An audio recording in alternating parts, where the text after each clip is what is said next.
The late afternoon sun, usually a comforting friend, felt strangely heavy on Sarah's shoulders that Tuesday. It wasn't just the heat which pressed down on Memphis like a thick blanket in August, but the general weight of her life lately. Sarah worked at a small independent bookstore, a job she loved for the quiet reverence of the printed word, but one that barely paid the rent on her tiny, slightly too old apartment. Her dreams felt as dusty as the antique books she sometimes handled, always just out of reach.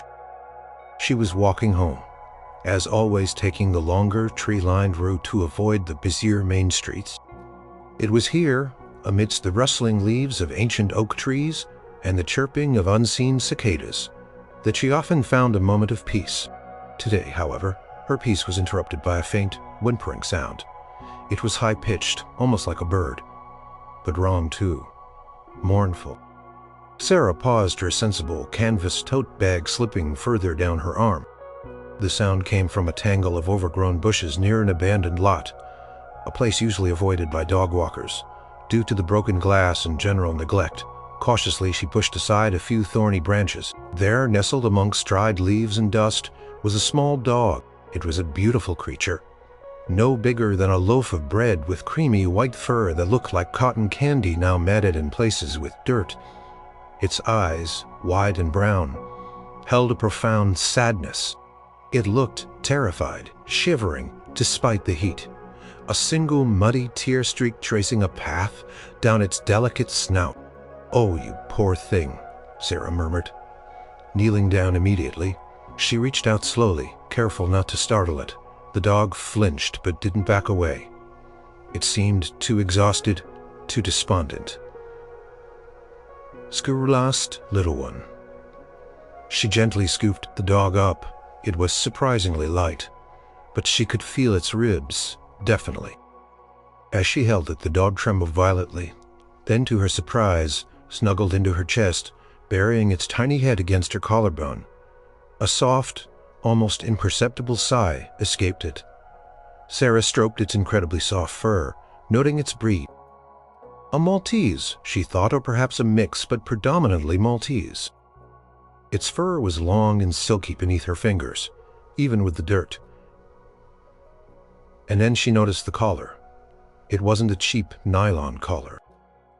This was real leather, thin and elegant, studded with tiny, almost imperceptible rhinestones. It looked expensive, very expensive. And there, dangling from it, was a small, ornate silver tag, shaped like a crown. The crown had no engraving on it, which struck Sarah as odd. No name, no phone number, just a crown. This dog, she realized, wasn't just lost. This dog was someone's cherished pet, and not just anyone's. A dog with a collar like this, a crown tag, it spoke of a certain kind of owner, an owner with taste, and likely a lot of money. "Let's get you home, little one," she said, her voice softer than usual. "Get you some water, some food." Back at her apartment, Sarah set about caring for the dog. She found an old towel, ran a shallow bath with lukewarm water, and carefully, gently washed away the grime. As the dirt swirled away, the dog's true beauty emerged. Its fur was pristine white, fluffy and luxurious. Its eyes, now free of fear, were still a little sad, but they held a remarkable depth. She fed it a small portion of plain chicken and rice left over from her own dinner. The dog ate eagerly, but politely. Every bite savored. It was clear it hadn't eaten properly in a while, but it wasn't ravenous. It simply ate with gratitude. After eating it curled up on a blanket Sarah had placed on her worn armchair, watching her with those big soulful eyes. Sarah tried to imagine who could own such a dog. Someone wealthy, yes. Someone who cared deeply, given the quality of the collar and the obvious grooming the dog had received before it got lost. But why no ID? It was baffling. She checked the local lost and found pet websites, posted a quick description on a community forum, but felt a pang of doubt. This dog felt different, too unique. Crown tag niggled at her. A strange regal symbol for a... As the evening deepened, the little Maltese, now clean and fed, hopped off the armchair and padded over to Sarah, resting its head on her foot. Sarah reached down and stroked its soft fur. It purred a sound more like a tiny rumbling engine than a typical dog's purr. "You're a special one, aren't you?" Sarah whispered. "I promise I'll find your family. But until then, you're safe here." The dog looked up at her, its eyes seeming to hold an ancient wisdom. Sarah felt a strange pull towards it, a sense of connection she hadn't anticipated. It was more than just a lost dog. It felt like a tiny, furry enigma had just waltzed into her life, bringing with it a whisper of something extraordinary. She had no idea how extraordinary it would truly become. The next morning, Sarah woke to the gentle weight of the little Maltese curled against her side, a warm, soft presence. It had somehow managed to get onto her bed during the night, quiet as a shadow. She smiled, feeling a warmth spread through her chest. This dog, with its silent companionship, was already easing the quiet loneliness she hadn't even realized was there. After a simple breakfast, Sarah knew her first priority was to get the dog checked out by a professional. She called her local vet, Dr. Evans, explaining she'd found a lost dog. Dr. Evans, a kind woman with a no-nonsense demeanor, agreed to fit her in that afternoon. At the vet clinic, the little Maltese behaved impeccably. Didn't bark, didn't fuss, simply sat patiently on Sarah's lap, observing its surroundings with a calm dignity. Dr. Evans examined it thoroughly, praising its gentle temperament. "He's a healthy little boy," Dr. Evans confirmed, running her hands over its pristine white fur.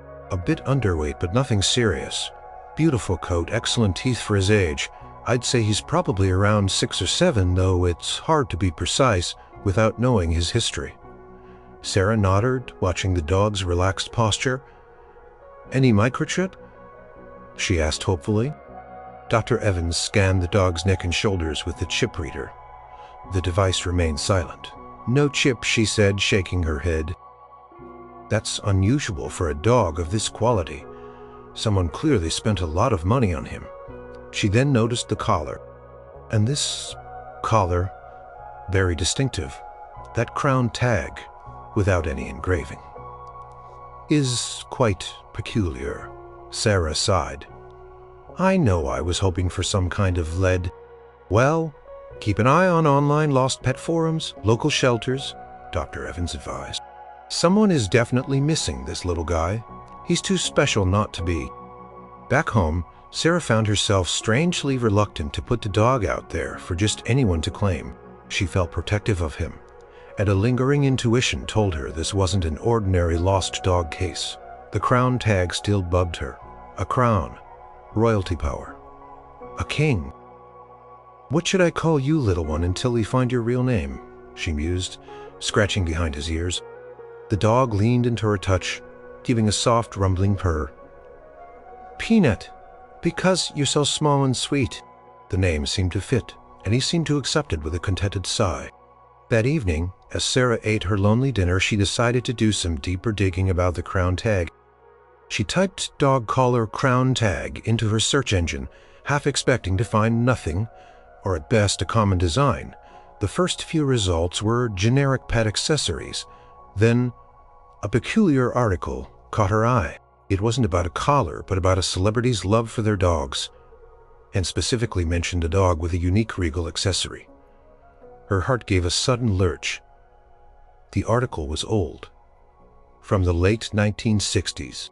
It talked about Elvis Presley's deep affection for his various dogs, often mentioning their extravagant lives at Graceland.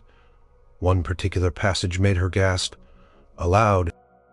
It described a Maltese named Sweet Pea, a cherished companion of Elvis, known for its pristine white fur and remarkably calm demeanor. And then the kicker. Sweet Pea was often seen wearing a specially commissioned leather collar, adorned with tiny rhinestones and a unique silver tag in the shape of a crown.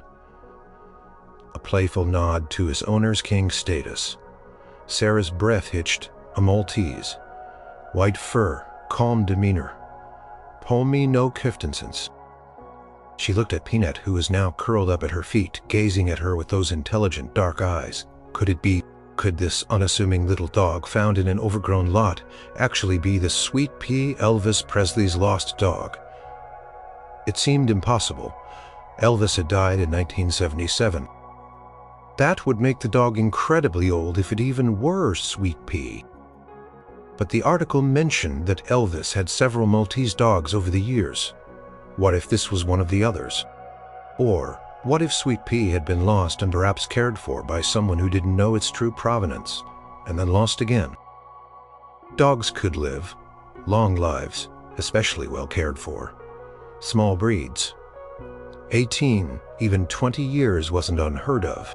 And if the dog was 6 or 7, as the vet suggested, and was born shortly before Elvis's death, or perhaps was a puppy from one of his original dogs, it would make the timeline tricky, but not impossible for a lost dog. She devoured more articles, searching for photos of Elvis with his dogs, specifically the Maltese. She found several. In one, a small white dog with a distinctive sparkle around its neck was nestled in Elvis's arms. The crown tag wasn't visible, but the collar certainly matched. The dog's face, its intelligent eyes, its little black nose, it looked exactly like Peanut. She played some Elvis music on her phone, a quiet bluesy tune. Peanut, who had been dozing, suddenly lifted his head, his ears perked, his tail giving a slow, gentle wag. He didn't bark, didn't jump, just listened, a serene expression on his face. He seemed to respond to the music almost as if he recognized this wasn't just a lost dog anymore. This was a piece of history potentially returned to her, and if it was true, the implications were enormous. It felt like something out of a dream or a movie. The very idea was so outlandish, so wildly improbable, that it almost had to be true. Only in Memphis, she thought, could such a strange and wonderful thing happen. She knew then what she had to do. She had to try. She had to go to Graceland. The idea of walking up to Graceland with a small dog and claiming it was Elvis Presley's lost pet felt utterly insane. Even to Sarah, she knew she'd be laughed out of the gate. She needed a strategy, or at least a sanity check.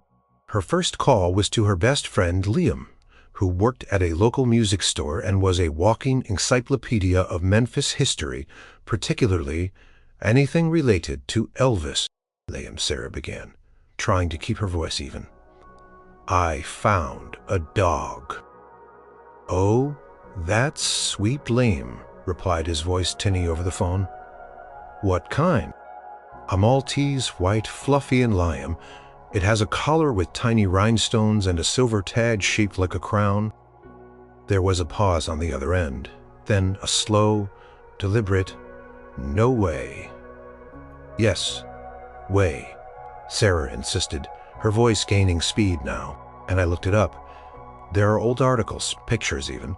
Elvis had a Maltese Sweet Pea, known for that exact collar and tag. Sarah Liam said, his tone shifting from disbelief to gentle caution. Elvis died in 77. That dog would be 40-something years old. That's impossible. I know, Sarah countered, pacing her small living room. Peanut, sensing her agitation, looked up from his spot on the rug. But the vet said he's around 6 or 7. What if he's a descendant? Or what if Sweet Pea was lost years ago, was taken in by someone who didn't know who he belonged to, and then got lost again? She recounted her theory about Peanut's likely journey. It's a long shot, I know, but there are too many coincidences. Liam remained quiet for a moment. It is a long shot, Sarah. A cosmic, unbelievably long shot. You're probably looking at a dog from some local who just really liked Elvis and styled their dog after his. But Peanut responds to Elvis's music, Sarah pressed, recalling the previous night. He just perks up, he looks serene. Sarah, a lot of dogs like music. Liam chuckled. though there was a hint of curiosity in his voice now. "Look, if you're serious, don't just show up at Graceland. They're probably used to every kind of Elvis fanatic you need to call or write. Get someone on the phone who's been there forever. An old-timer, someone who might actually remember Sweet Pea, not just the tour managers." Liam's skepticism, while valid, only furrowed Sarah's quiet determination. She knew how outlandish it sounded. There was a deep-seated feeling, a conviction that this little dog was special, that he belonged to someone important, and that she was merely a temporary guardian on his path home. It wasn't about the reward. It was about the right thing to do. It was about honoring a bond, even if that bond existed decades ago. She spent the rest of the day researching, not just Elvis's dogs, but the Presley family members who still managed Graceland. She looked for contact information for anyone who might have been close to Elvis during his life, perhaps an assistant or a relative who lived nearby. Her search led her to an article about Priscilla Presley's continued involvement with Graceland, and mentions of her daughter, Lisa Marie. Then she stumbled upon a lesser-known interview with a distant cousin of Elvis, a woman named Clara May, who had lived on the Graceland property as a child and remembered Elvis's pets fondly. The article mentioned Clara May still worked at Graceland, occasionally helping with archives and special events. This felt like a real lead. Sarah tried calling Graceland's main number, navigating automated menus, until she finally reached a human being in the administrative office. "I'd like to speak to someone about a matter concerning one of Elvis Presley's former pets," she stated, trying to sound as professional and non-fanatical as possible. The woman on the other end sounded weary. "Ma'am, we get calls like this all the time. People claim to have Elvis's guitar, his scarf, his dog." "No, this is different," Sarah interrupted, her voice firm. "I believe I may have found his Maltese, Sweet Pea. I know it sounds impossible, but the collar and tag are very specific. I just want to speak to someone who might remember the dog, perhaps a family member or a long-time employee. I can put you through to visitor services, but I can't guarantee anything. Could you tell me if a Clara May works there?" Sarah ventured another longer pause. "Clara May. She works in the archives occasionally." "Why do you ask?" "She was mentioned in an article about Elvis's pets, and I believe she might recognize the dog." "I'll pass your message along to the archives department. Don't hold your breath," the woman said, her voice laced with skepticism. "They'll call you if they think it's worth pursuing." Sarah hung up, deflated but not defeated. She knew it would be an uphill battle, but looking at Peanut, who had curled up in her lap, his soft fur a comfort against her hand, she knew she couldn't give up. She had to try, even if it meant looking like a fool. This little dog deserved to be home, whether that home was Graceland or somewhere else. His family might be found. The thought of taking him there, of stepping onto the hallowed ground of Graceland with this living piece of history, sent a thrill of nervous excitement through her. She decided then and there, if they didn't call back in a few days, she would just go. 2 days passed without a call from Graceland. Sarah continued to care for Peanut, her bond with the little dog deepening with every quiet moment they shared. He was exceptionally well behaved, almost as if he understood the gravity of the situation. He was playful, in spurts, chasing sunbeams on the floor, but mostly he was a calm, comforting presence. Sarah tried playing different genres of music, but none elicited the same subtle, knowing response as Elvis's songs. It was just another thread in the growing tapestry of belief. On the third morning, Sarah made up her mind. She wouldn't wait. She would go to Graceland. She packed a small bag for Peanut, a special blanket, a little water bowl, and a small portion of chicken and rice. She carefully adjusted his distinctive collar. She counted out her meager savings. The bus fare to Graceland wasn't much, but every dollar counted. She didn't own a car, and a taxi was out of the question. The bus ride was long, twisting through Memphis, past familiar landmarks and unfamiliar neighborhoods. Peanut sat quietly on her lap, occasionally looking out the window with an intelligent curiosity. As the bus pulled closer to Graceland, Sarah's heart began to pound a nervous rhythm against her ribs. She saw the familiar white mansion, iconic and majestic, even from a distance. The gates, the stone wall, the throngs of tourists milling about it, was all exactly as she'd imagined, and yet much grander. When she disembarked the bus, the sheer scale of the place hit her. Graceland wasn't just a house. It was a compound, a monument. Tourists bustled everywhere, cameras flashing, voices hushed in reverence. Sarah, clutching Peanut, felt suddenly small and out of place. She walked towards the main entrance, her stomach churning with a mixture of awe and trepidation. She approached a guard stationed near the gates. He was a large man, with a stern expression, used to dealing with crowds and the occasional overzealous fan. "Excuse me," Sarah began, her voice a little shaky. "I'm here about a dog." She held up Peanut slightly. The guard's eyes flicked. To Peanut, then back to Sarah, his expression unimpressed. "Ma'am, no pets are allowed inside the mansion or on the grounds unless they are service animals with proper documentation." No, you don't understand," Sarah hurried to explain. "This isn't just any pet. I believe this is Elvis Presley's lost dog, Sweet Pea."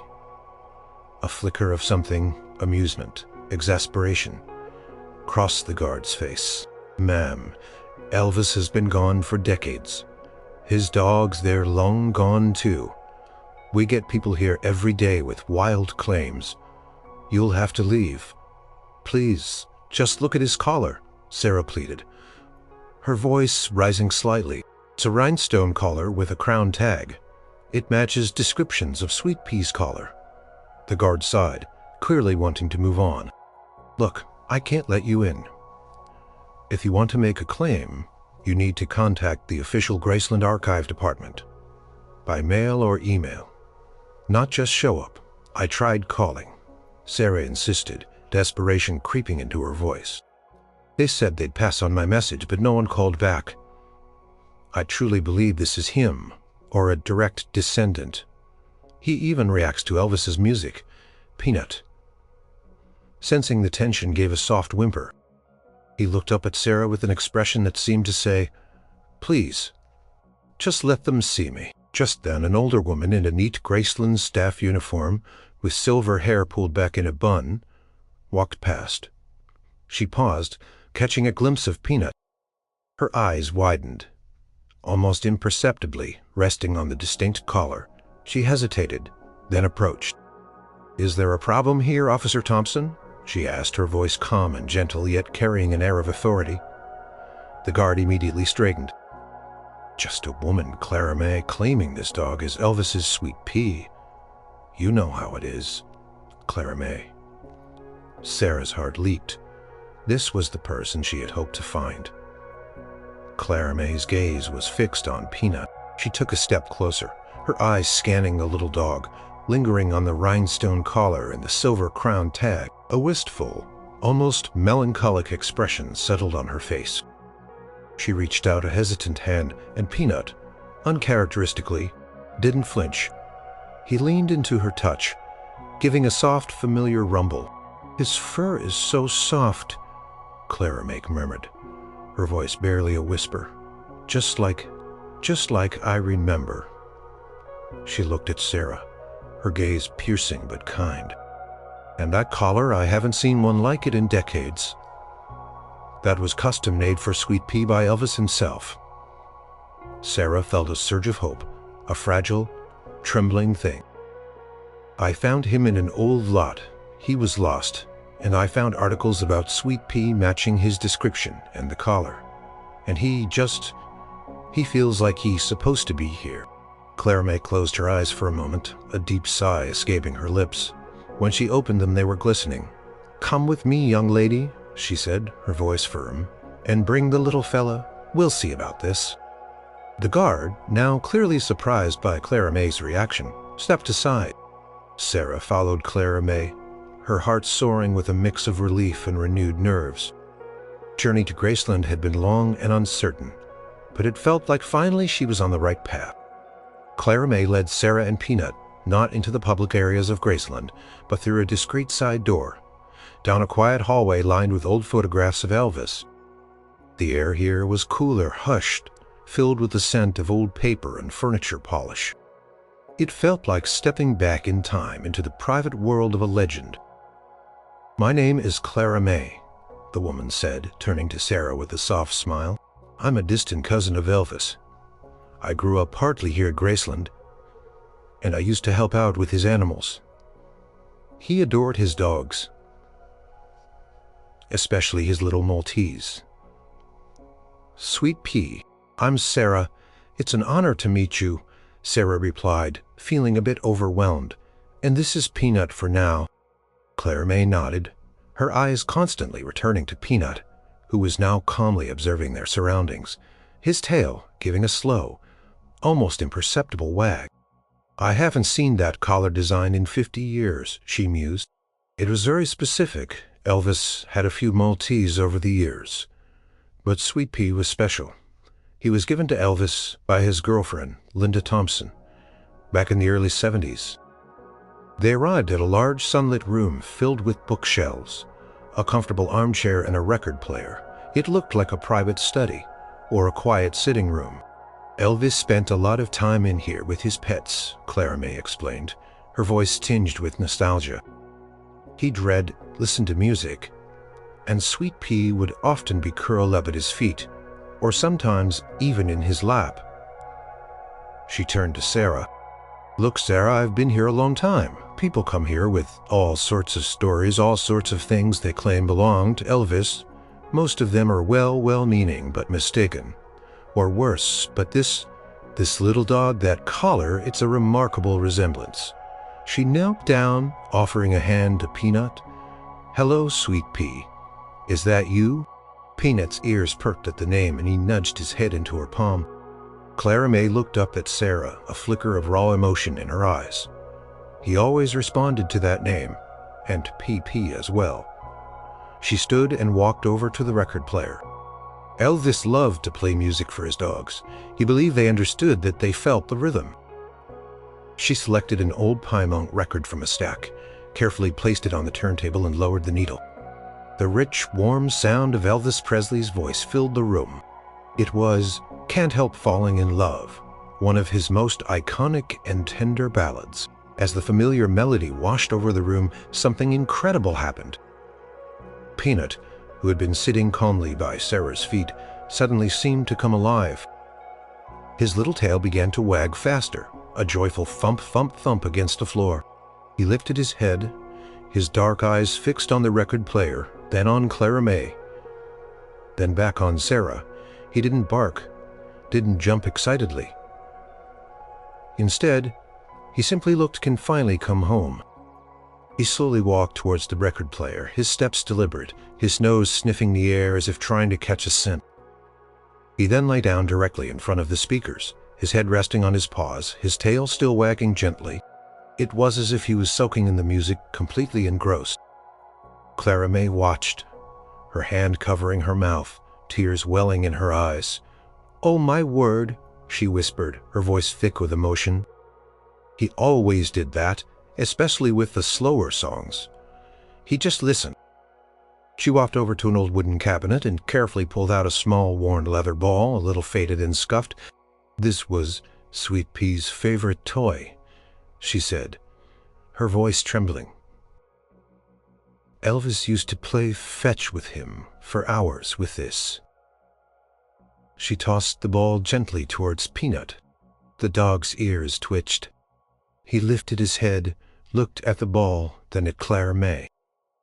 Without hesitation, he stood, trotted over to the ball, picked it up delicately in his mouth, and brought it back to Clara May, dropping it at her feet. He then looked up at her expectantly, his tail wagging faster now. Clara May let out a soft sob. She picked up the ball, her fingers tracing the worn leather. "Tim, Sarah," she said, her voice filled with a mixture of disbelief and profound certainty. "It has to be. He was lost for years. We never knew what happened to him." Elvis was heartbroken. Absolutely heartbroken. Sarah felt a surge of emotion, relief, wonder, and a pang of sadness. She had known it deep down, but seeing it confirmed, watching Sweet Pea respond to the sounds and objects of his past. What, how? Sarah finally managed, her own voice thick. He's so young. The vet said 6 or 7. Clara May knelt down, stroking Sweet Pea's head. That would explain why he's so healthy, but why there was no chip? No one would have known his unique history. She looked at Sarah, her face etched with wonder. You have no idea what you've done, Sarah, what you found. This isn't just a dog. This is a living connection to Elvis. A piece of his heart that was lost, the family they are going to be beside themselves. The quiet room, filled with Elvis's haunting voice, suddenly felt charged with history, with a profound connection across decades. Sarah had walked in with a lost dog and a wild theory.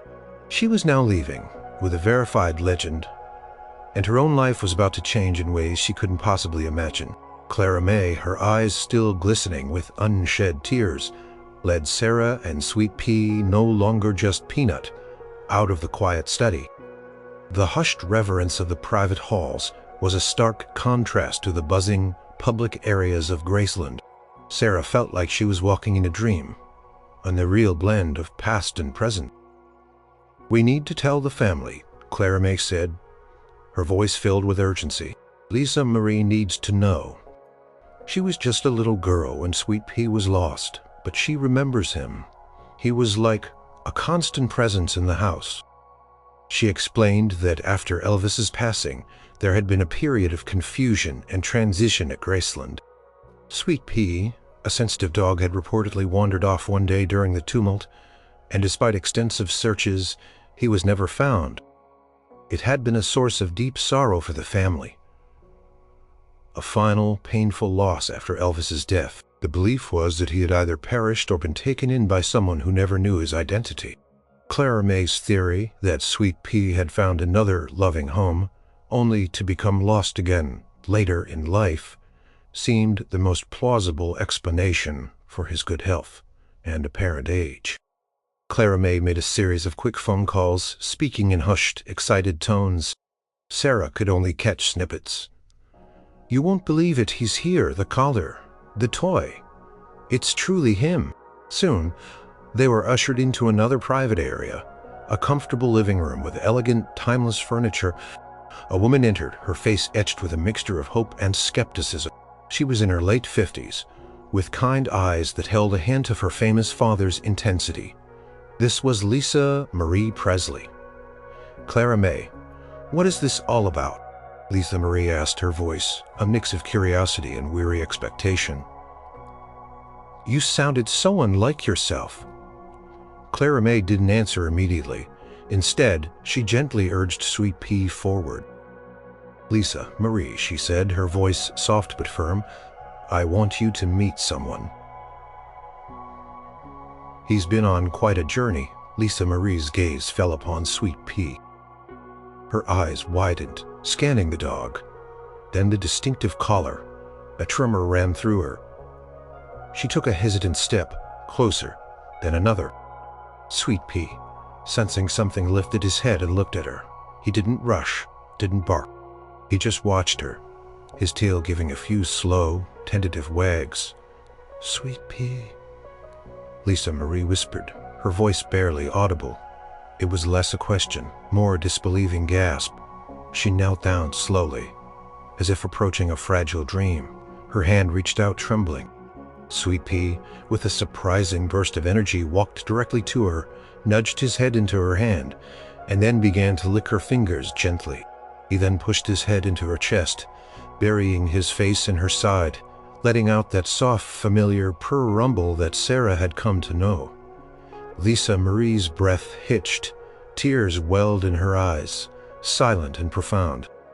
She wrapped her arms around the little dog, pulling him close, her shoulders shaking with emotion. Oh, Sweet Pea, she sobbed, burying her face in his soft fur.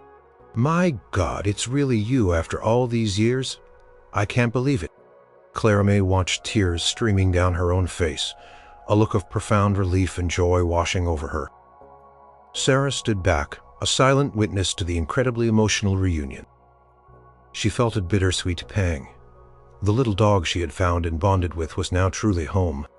But seeing the raw emotion, the undeniable connection between Lisa Marie and Sweet Pea, filled her with a deep sense of rightness. This was where he belonged. After several minutes, Lisa Marie finally pulled back, her face streaked with tears, but a radiant smile breaking through.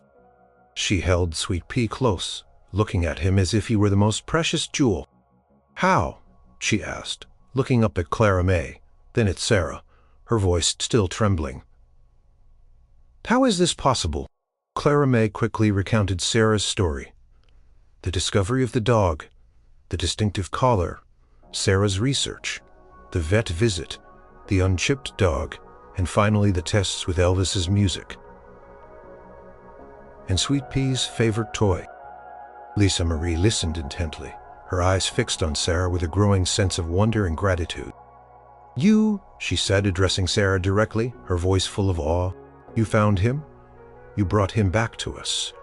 You brought back a piece of my father, a piece of our history." Sarah felt a blush creep up her neck. I just wanted to find his family. He's such a special dog. And when I saw the crown tag and read about Sweet Pea, I just had a feeling." Lisa Marie reached out a hand. Not to Sweet Pea, but to Sarah. "Thank you," she said, her voice choked with emotion. "Thank you from the bottom of my heart for not giving up on him, for caring enough to bring him all the way here." The reunion was everything Sarah could have hoped for, and more. It was a testament to the enduring love between a man and his pet, a bond that transcended time and even death. As Sweet Pea nestled contentedly in Lisa Marie's arms, looking truly at peace, Sarah knew she had done something truly remarkable.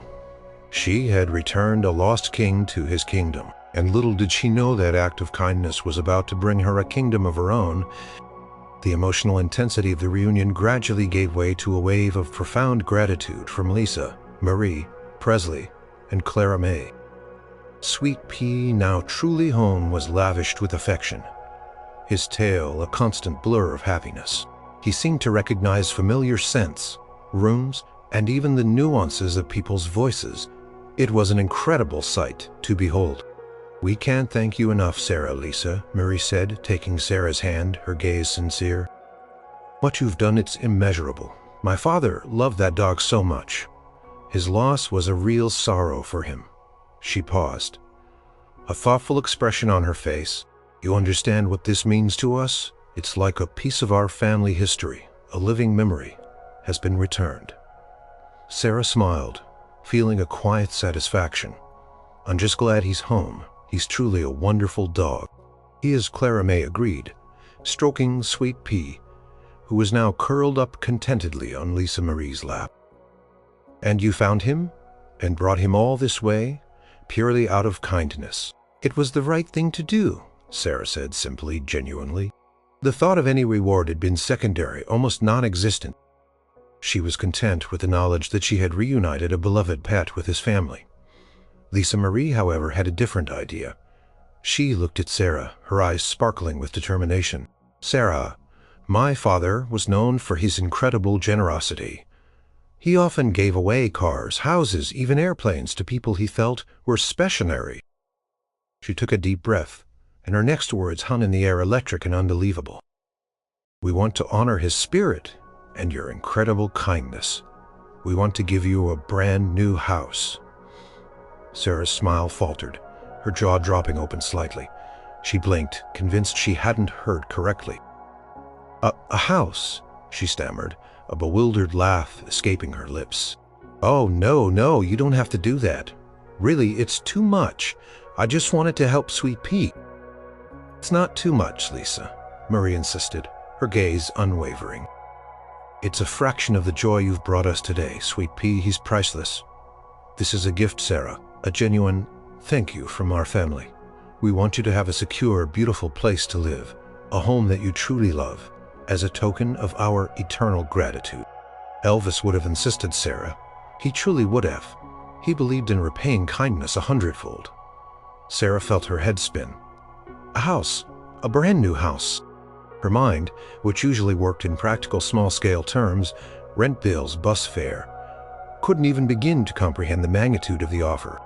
She lived in a cramped old apartment, dreaming of having a small backyard for a dog someday. This was beyond anything she had ever dared to imagine. It was like a fantasy plucked from a Hollywood movie. I don't know what to say. Sarah managed, her voice barely a whisper. She looked from Lisa Marie to Clara May, then down at Sweet Pea, who seemed to be observing her reaction with knowing eyes. Just say yes, Lisa Marie said gently. We mean it. We want you to be comfortable. We'll handle everything. You tell us where you'd like to live, what kind of house you dream of. Within reason, of course, and we'll make it happen. Sarah felt a rush of conflicting emotions, disbelief, overwhelming gratitude, and a powerful sense of humility. She had never asked for anything like this. She had simply acted on a gut feeling, a simple act of compassion, and now she was being offered a life-changing gift. This is unbelievable, Sarah finally said, still struggling to process. I'm just so incredibly grateful, but I truly didn't expect anything. Lisa Marie smiled warmly. That's precisely why we want to do it, Sarah, because you acted selflessly. That's a rare and beautiful quality. Please accept it.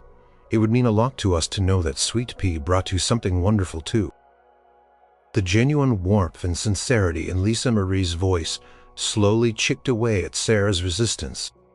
It wasn't charity. It was a gift, given out of pure, unadulterated thanks. It was a reflection of the legendary generosity of the man whose dog she had returned. Sarah looked at Sweet Pea curled peacefully in Lisa Marie's arms, a symbol of hope and enduring love. Then she looked back at Lisa Marie, her eyes filled with an acceptance that went beyond mere words. Thank you, Sarah finally managed, her voice thick with emotion. Thank you so much. I don't know how I can ever repay you. Lisa Marie simply smiled. You already have, Sarah. You already have. The quiet room, once filled with the echoes of a heartfelt reunion, now resonated with the silent promise of a brand new future, all sparked by the return of a beloved lost dog. Sarah, the humble bookshop clerk, was about to become a homeowner, her life forever changed by a twist of fate and the simple act of kindness towards a small white Maltese with a crown tag. Leaving Graceland that day was like stepping out of a dream and into a new, bewildering reality. Sarah clutched the business card Lisa Marie Presley had given her, bearing a private number and the words, "Call us when you're ready to talk about the house."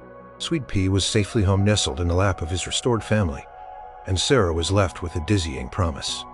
The bus ride back to her apartment felt different.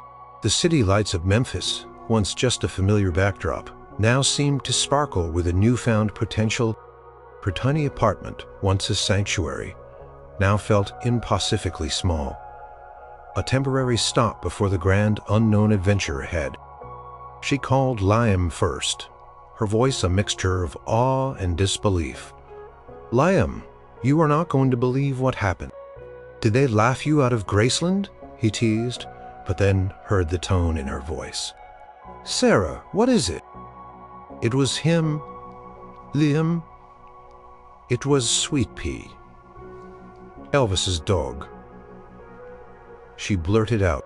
She recounted the emotional reunion, the tests, Clara May's confirmation, and finally, Lisa Marie's tears of joy. Liam was silent for a full minute. "No way," he finally said, his voice flat with utter shock. You actually found Elvis's dog." "And that's not all," Sarah continued, her voice trembling slightly. They offered me a house, a brand new house, as a reward." Another silence from Liam, then a sound that might have been a strangled gasp or a choked laugh. "You're kidding. You're totally kidding, right? A house like a real house." "A real house?" Lisa Marie herself said it. "Anywhere I want.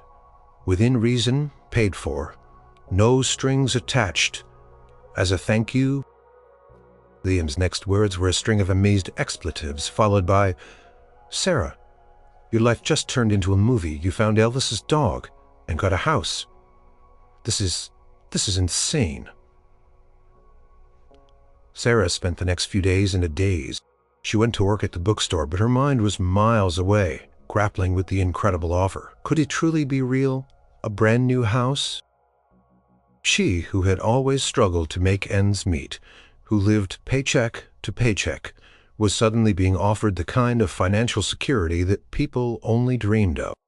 Her initial humility and desire to refuse slowly gave way to a dawning realization of what this could mean for her life.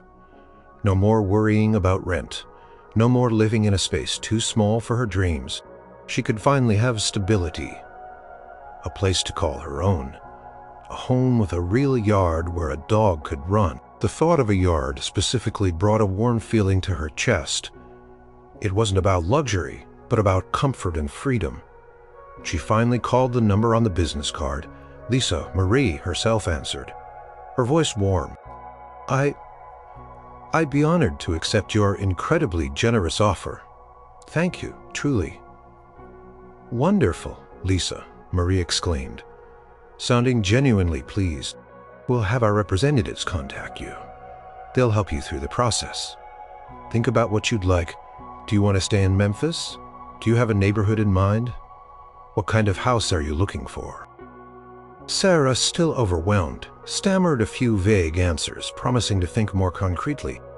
The representative, a kind but efficient woman named Martha, called her the next day. Martha explained the process. They would work with a local real estate agent, present options, and once Sarah chose, the Presley estate would handle the purchase, the legalities. The media, of course, eventually caught wind of the incredible story. A few local news outlets ran headlines like, "Lost King's dog returns home after decades," or "Elvis's dog reappears, bringing miracles." But the Presley family, fiercely protective of their privacy, and Sarah's, managed to keep the more sensational details, particularly the house, under wraps for as long as possible. They ensured the focus was on the heartwarming reunion, not the astronomical rewards. Sarah started looking at real estate listings online. Not mansions, not sprawling estates. She looked for something modest but comfortable. She found a few that caught her eye in a peaceful suburb, not too far from her old neighborhood, but with a definite upgrade in quality and space. The reality of it settled in during those days. It wasn't a joke. It wasn't a dream. Because she had found a lost dog, acted on a strange intuition, and simply did the right thing, her entire life was about to transform. The weight on her shoulders, which had felt so heavy just a week ago, was lifting, replaced by a lightness she hadn't felt in years. The future, once a daunting, uncertain path, now stretched before her, full of possibility and the warmth of a new home. The process of finding and acquiring the house was surprisingly smooth, thanks to the efficiency of Martha and the backing of the Presley estate. Sarah pored over listings, taking her time, making sure her choice felt right. She wasn't looking for extravagance, but for a true home. She finally settled on a charming, newly renovated 3-bedroom house in a quiet, tree-lined neighborhood on the outskirts of Memphis. It had a welcoming front porch, a modern kitchen, and most importantly, a spacious fenced backyard. It wasn't a sprawling mansion, but it felt like a palace to her. It was exactly what she had envisioned: comfort, peace, and plenty of room for a future furry friend. The closing was surreal. Sarah sat at a large conference table signing papers, while Martha and the lawyers handled the complex financial transactions. It felt like an out-of-body experience. She, Sarah, the bookstore clerk, was now the proud owner of a beautiful, fully paid-for house. The generosity was staggering, and she felt a knot of emotion in her throat as she thought about the chain of events that had led her here. Moving day arrived, and with the help of Liam and a few other friends, Sarah efficiently transported her meager belongings from the old apartment to her new home. Stepping across the threshold of her very own front door, she felt an overwhelming sense of peace and profound gratitude. The house smelled new and fresh, ready to be filled with her memories, her laughter, her life. Her first act in the new house after setting up her bed was to explore the backyard. She walked across the soft grass, running her hand along the sturdy wooden fence. She pictured a dog running freely, chasing a ball, digging in the flower beds. It was a tangible realization of a long-held dream. A few weeks after she had settled in, Sarah received a call from Graceland. It was Clara May.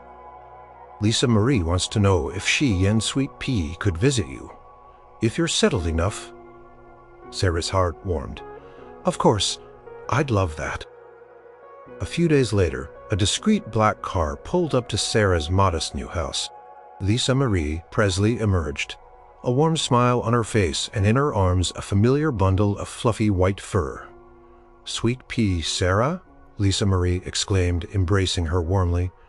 "Your house is lovely. It's perfect." Sweet Pea, ever calm, seemed to recognize Sarah immediately.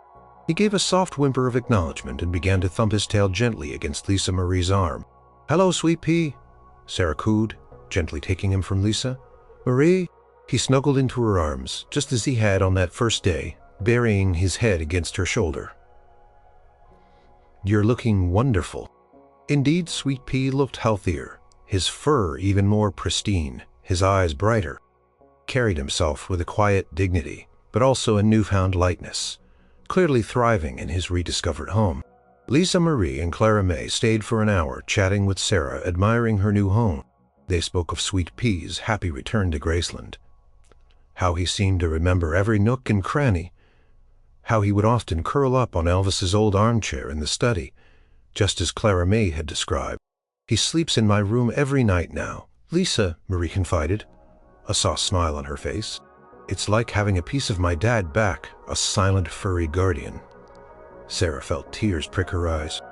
The connection, the pure joy in Lisa Marie's voice, was a powerful testament to the impact of her simple act. This house, this stability, was a direct result of that moment of empathy in an overgrown lot. As they prepared to leave, Lisa Marie turned to Sarah, her eyes full of genuine warmth. "Sarah, please know that this house, it's not just a thank you, it's a symbol. A reminder of the good that happens when people choose kindness. And from our family to yours, welcome home." Watching the car drive away, Sarah stood on her front porch, Sweet Pea's scent still lingering on her clothes. She looked around at her new yard. The setting sun painting the sky in hues of orange and pink. She thought about the dusty, lost dog she had found, and the incredible journey they had both been on. Her life had been given a new foundation, a solid ground upon which to build. It was more than a house. It was a fresh start, a gift of security and possibility, all thanks to a small lost dog and a king's lasting legacy of generosity. Life in the new house unfolded like a gentle, unfolding dream. Sarah found a new sense of peace and stability. Constant worry about rent and making ends meet, which had been a quiet hum in the background of her life for so long, had vanished. This newfound freedom allowed her to breathe, to think, to truly live. She continued to work at the bookstore, loving the quiet rhythm of it, but now with a lightness in her step. She started volunteering at a local animal shelter on her days off. A direct result of her experience with Sweet Pea, she felt a deep desire to help other lost and forgotten animals, to offer them the same chance at a loving home that Sweet Pea had received. She was particularly good with the shy, overlooked dogs. Those who needed a little extra patience in understanding her new home became a haven. She spent hours in the backyard cultivating a small garden, something she had always wanted to do but never had the space for. The scent of blooming jasmine mingled with the earthy smell of fresh soil, creating a sanctuary for her soul. And, of course, the time came when Sarah was ready for a new companion. She didn't go to a breeder. Instead, she visited the shelter where she volunteered. There she found a scruffy, medium-sized mutt with intelligent sad eyes, a dog that had been overlooked for months. He wasn't a pedigree, certainly not a royal companion like Sweet Pea, but he had a gentle spirit and a quiet longing for affection. She named him Lucky. Lucky thrived in his new home. He adored the backyard, chasing squirrels and playing fetch with a joyous abandon that melted Sarah's heart. He was a constant reminder of the incredible chain of events that had led her to this secure and happy place. Sarah stayed in touch with the Presley family. Periodically, she would receive updates on Sweet Pea from Clara May or a friendly email from Lisa Marie. Sweet Pea, now well into his golden years, was living a life of pampered comfort, truly cherished by the family. He was a silent, beloved presence at Graceland, a living reminder of Elvis's immense heart. Sometimes Lisa Marie would even bring Sweet Pea to visit Sarah. Those visits were always special. Sweet Pea would trot around Sarah's house, sniffing with curiosity before settling onto her lap, letting out his familiar rumbling purr. It was a beautiful continuation of the bond they had formed, a quiet acknowledgement of the unique connection that had blossomed from a single act of kindness. Sarah often reflected on that day. She found Sweet Pea in the overgrown lot. She realized it wasn't just about a house or a reward or even a famous dog. It was about seeing a need and responding to it. It was about the ripple effect of compassion. Her act of simply helping a lost creature had led to a reunion that brought joy to a grieving family, and in turn transformed her own life in ways she could never have dreamed. She was no longer the struggling bookstore clerk, but a confident, contented woman, secure in her home, surrounded by the quiet comfort of her books and the joyful companionship of Lucky. Her heart, once burdened by unspoken worries, was now full of gratitude, full of purpose, and full of the quiet happiness that came from living a life built on kindness. One evening, as the sun dipped below the horizon, painting her backyard in shades of purple and gold, Sarah sat on her porch swing. Lucky asleep, at her feet she held a book, but her gaze was distant, thoughtful. She thought of Sweet Pea, of Elvis, of the amazing story that had intertwined their lives. She looked down at Lucky, gently stroking his soft fur. She smiled. This house, this life was a testament to the extraordinary power of ordinary kindness. And in her heart she knew the greatest reward wasn't the house itself, but the profound understanding that doing good, simply for the sake of good, could bring about the most incredible, heartwarming, and utterly unexpected miracles.